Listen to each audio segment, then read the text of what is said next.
All exam कट्टा या YouTube channel अंतर्गत सर्व भविष्यातील प्राध्यापकांचं सहर्ष स्वागत। आज आपण या व्हिडिओमध्ये MPSC अंतर्गत प्राध्यापक, सहयोगी प्राध्यापक, सहाय्यक प्राध्यापक आणि अधिव्याख्याता या अंतर्गत जी भरती प्रक्रिया राबवली जाणार आहे त्या संदर्भातील अभ्यासक्रम काय असेल, त्यानंतर भरती प्रक्रिया नेमकी कशी राबवली जाईल, परीक्षा कधी होईल, निवड पद्धती कशी असेल, त्या संदर्भातील अपडेट 17 डिसेंबर म्हणजे आज आपण ती पाहणार आहोत।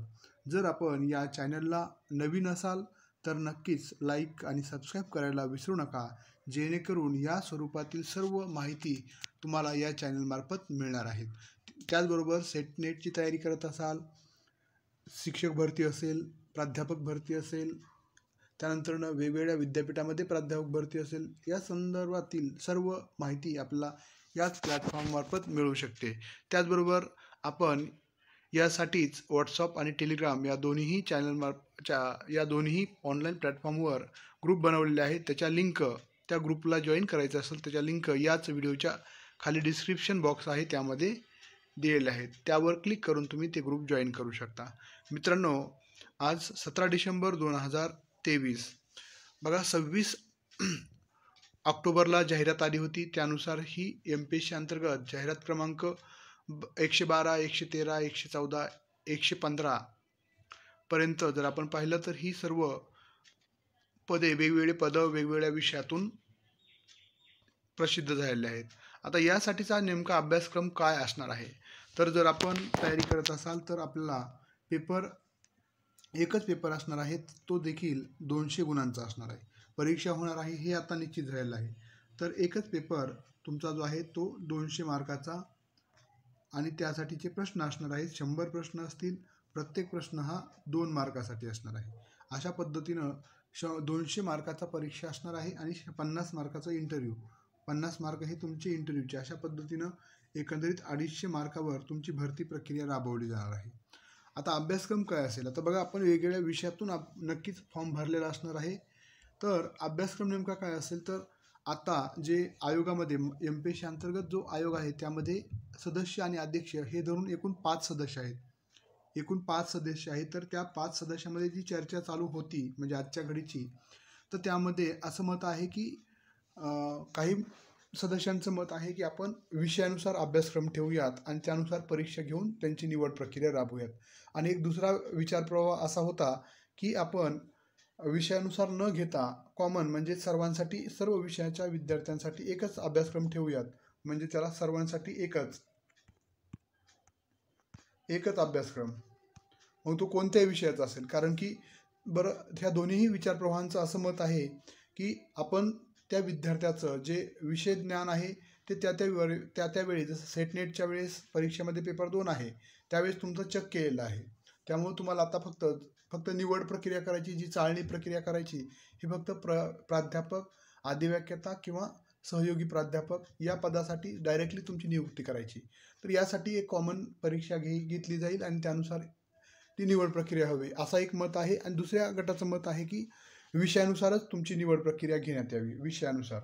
आता आपल्याला कन्फर्म माहीत नाही की विषयानुसार तुमची परीक्षा घेतली जाईल का कॉमन परीक्षा घेतली जाईल। आत्ताच्या घडीला तर विषयानुसार परीक्षा होईल असाही विचारप्रवाह जास्त प्रबळ आहे। त्यामुळे बघूयात, तर आपण आत्ताच्या घडीला आपल्या अभ्यासामध्ये खंड न पडू देता आपण आपल्या विषयाचं, जसं माझं मराठीमध्ये असेल किंवा इंग्रजी विषयातून माझं PG असेल, सेट नेट असेल, तर मी इंग्रजी विषयाचं जे सेट पेपर 2 जो आहे त्याचा आपण अभ्यास केला तरी पण तुम्ही योग्य मार्गाने मार्गक्रमण करत आहात। त्याचबरोबर जे चालू घडामोडी असतील, अंकगणित असेल, बुद्धिमत्ता असेल, याचा पण अभ्यास असू देत।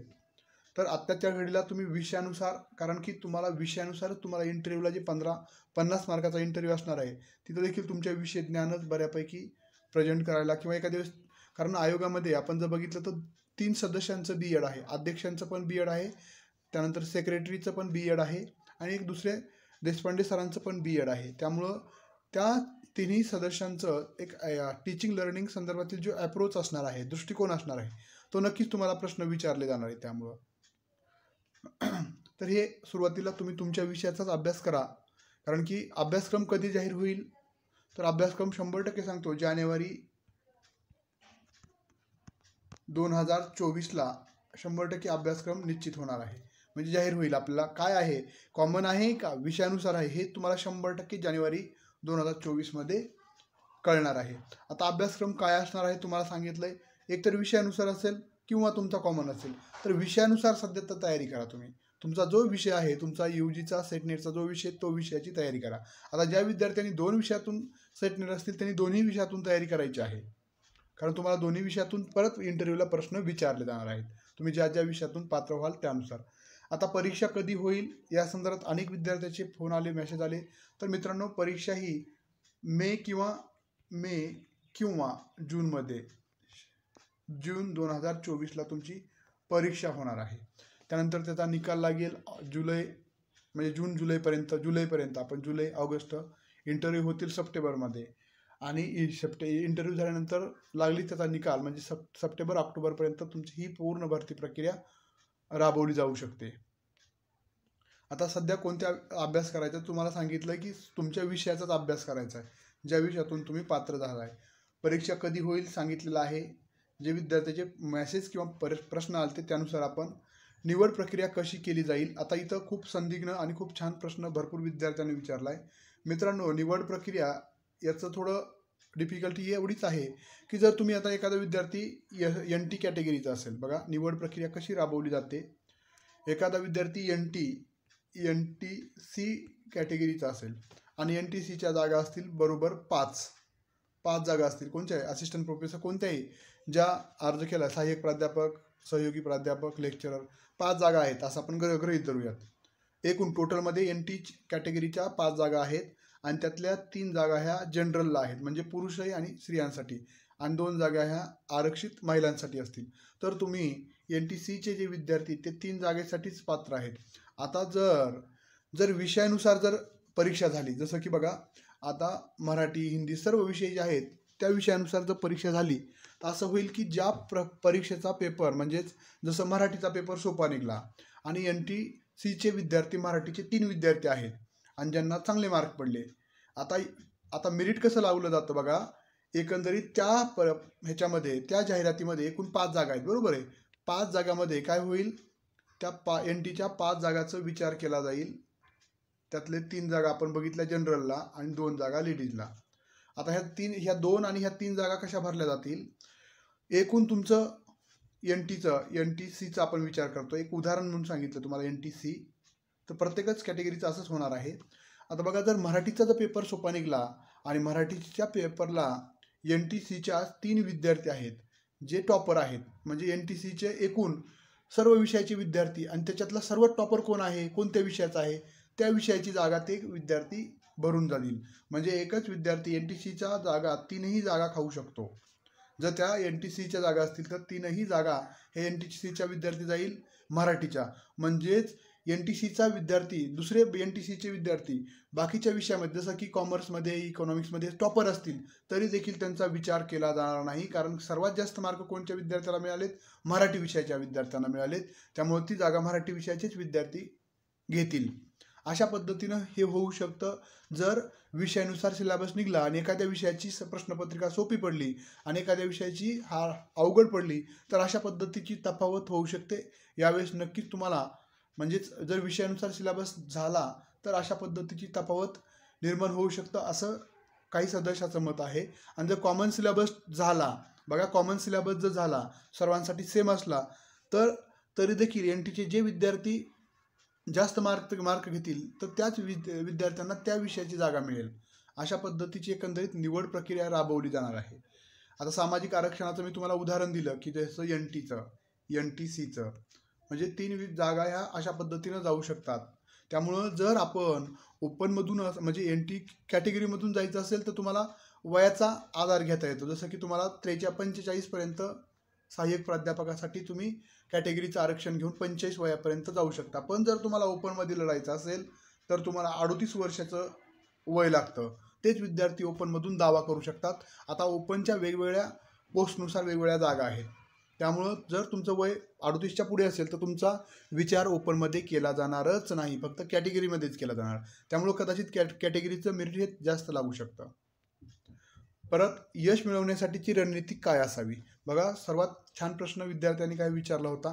यश मिळवण्यासाठी बघा, आता अभ्यासक्रम कधी जाहीर होईल, काय होईल याचा जास्त विचार न करता तुम्ही स्वतः आता काय करताय, कारण की यापूर्वी पण माझ्या व्हिडिओमध्ये मी सांगितलेलं आहे, अशा पद्धतीचा चान्स, अशा पद्धतीची संधी मी तिला म्हणतच नाहीये संधी नाही, तर ही सुवर्ण संधी आहे. का बरं सुवर्ण संधी? कारण की याच्यानंतर अशा पद्धतीची जागा, म्हणजे या ज्या जागा आहेत त्यामध्ये जागा वाढू पण शकतात. अशा पद्धतीच्या जागानंतर महाराष्ट्र शासन कधी भरेल सांगता येत नाही. कमीत कमी आपण रिटायरला जाईपर्यंत तरी, म्हणजेच आपले जे विद्यार्थी आहेत जे तयारी करत आहेत, आणि 10-20 वर्ष तर जागा भरल्या जाऊ शकत नाहीत एवढे फास्ट. MPSC अंतर्गत विद्यापीठांतर्गत भरल्या जातील, संस्थांतर्गत भरल्या जातील, महाविद्यालयाअंतर्गत जागा भरल्या जातील, पण ह्या MPSC अंतर्गत जे तुम्हाला एकही फक्त फॉर्मचा खर्च आहे, आणि इंटरव्ह्यूला जर तुम्ही पात्र झाला तर इंटरव्ह्यूचा खर्च. अशा पद्धतीची सुवर्ण संधी तुमच्या आयुष्यात कधीही मिळाली नाही आहे आणि कधीही मिळणार नाही आहे. त्यामुळे यश या मिळवण्यासाठी तुम्ही आता सध्याला तुमच्या विषयाचा अभ्यास सखोल करा. सखोल अभ्यास, सर्व बारकावे शोधून काढा. त्यानंतरनं तुमचं चालू घडामोडी, तुम्हाला मागील एका वर्षाचं, आता या म्हणजे डिसेंबरच्या आधीचं सर्व चालू घडामोडी तुम्हाला माहीत असणं. डिसेंबर नंतरचे प्रश्न विचारले जाणार नाहीत, डिसेंबर 2023च्या नंतरचे प्रश्न विचारले जाणार नाहीत. जरी मे किंवा जूनमध्ये परीक्षा झाली तर तुम्हाला मागील एक वर्षाचं, म्हणजे डिसेंबर 2022 पासून डिसेंबर 2023 पर्यंत एवढ्या एकच वर्षाचा तुम्हाला चालू घडामोडी, अंकगणित, बुद्धिमत्ता याचा बी तुमच्याकडे अभ्यास असू द्यात. आणि यासाठी आपण आपल्या क्लासेसमार्फत आपण क्लासेस पण सुरू करणार आहोत, ज्यामध्ये तुम्हाला ऑनलाईन स्वरूपामध्ये लाईव्ह लेक्चर्स मिळतील, प्लस रेकॉर्डेड लेक्चर्स मिळतील. त्यानंतरनं याच्या सर्व PDF नोट्स मिळतील. जो अभ्यासक्रम तुमचा जाहीर होईल त्याच्या सर्व प्रकरणाच्या PDF नोट्स मिळतील. त्याबरोबरच तुम्हाला आता अभ्यास किती झाला आहे तो चेक करण्यासाठी 5 टेस्ट सिरीज पण मिळतील. 5 टेस्ट सिरीज मिळतील. अशा 3 स्वरूपामध्ये आपण तयारी करून घेणार आहोत. जे इच्छुक आहेत त्यांनी आपले नाव नोंद करू शकता सध्याच्या ह्याला, कारण आपण आत्ताच सुरू करत नाही आहे. सर्व अभ्यासक्रम रिलीज झाल्यानंतरच, कारण की आपण आता सुरू करून आपण वेगळ्या मार्गाने भरकटत जाण्यापेक्षा, तुमचा वेळ आणि माझाही वेळ घालवण्यापेक्षा, आपण अभ्यासक्रम डिक्लेअर झाला तिथून पुढे जे 4-5 महिन्याचा कालावधी आपल्याला शिल्लक मिळणार आहे, त्या 4 महिन्यामध्ये आपण नक्कीच सर्व परिपूर्ण तयारी करून घेणार आहोत. ज्या विद्यार्थ्यांना नाव नोंदवायचं आहे त्यांनी 9689 04 77 38 या नंबरला कॉन्टॅक्ट करून किंवा व्हॉट्सअप 77 38 या नंबरला तुम्हाला कॉन्टॅक्ट करायचा आहे आणि तुमचं नाव नोंद करू शकता. याचबरोबर आपण सेट नेट परीक्षा असेल याचंही क्लासेस सुरू केलेले आहेत. सेट परीक्षा जी 7 एप्रिलला होणार आहे, पेपर 1 आणि पेपर 2, तरी त्या परीक्षेची जी तयारी करत आहेत त्यांना देखील जे जॉईन करायचं असेल तर नक्कीच वरील नंबरला संपर्क करू शकता. अभिनय तो कभी नाही या उक्तीप्रमाणे आत्ताची संधी परत तुम्हाला आयुष्यात कधी मिळणार नाही. त्यामुळं जेवढं काय करता येतील तेवढं तुम्ही सकारात्मक दृष्टिकोन ठेवून अभ्यास करणं हे खूप गरजेचं आहे, तो देखील परिपूर्ण स्वरूपामध्ये. हा व्हिडिओ आवडला असेल तर नक्कीच तयारी करणाऱ्या मित्रमैत्रिणींना शेअर करा. धन्यवाद.